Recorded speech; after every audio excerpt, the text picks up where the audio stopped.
नमस्कार मंडळी, आज आपण इथे उरलेल्या शिळ्या भातापासून मस्त खमंग अशी रेसिपी केली आहे। भातामध्ये सगळ्यात अगोदर मीठ आणि साखर घालून घेतली आणि मिक्स करून घेतलेलं आहे। कढईमध्ये तेल गरम करून घेतलं, त्यानंतर मोहरी घातली, जिरे घातले आणि कढीपत्त्याची पानं घातलेली आहेत, शेंगदाणे घातले, चांगले परतवून घेतले। त्यानंतर बारीक चिरलेला कांदा घातलेला आहे। कांदा इथे जरा जास्त वापरायचा म्हणजे टेस्ट खूप छान येते। कांद्यापुरतं मीठ घालायचं आणि इथे आलं लसूण पेस्ट 1 चमचा घातलेली आहे, मिक्स करून घेतलेली आहे। त्यानंतर हळद घातली आहे, हिंग घातलेला आहे, लाल तिखट घातलं आणि अर्धा चमचा गरम मसाला घातला।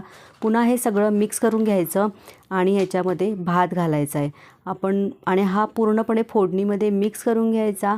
झाकण ठेवायचं आणि 1-2 मिनटं वाफ येऊ द्यायची। मस्त आपला खमंग फोडणीचा मसाले भात तयार झालेला आहे। कुणाकुणाला ही रेसिपी आवडते नक्की कमेंट करून सांगा। वरतून भरपूर कोथिंबीर घालायची। व्हिडिओ आवडला तर लाईक, शेअर, सबस्क्राईब करा।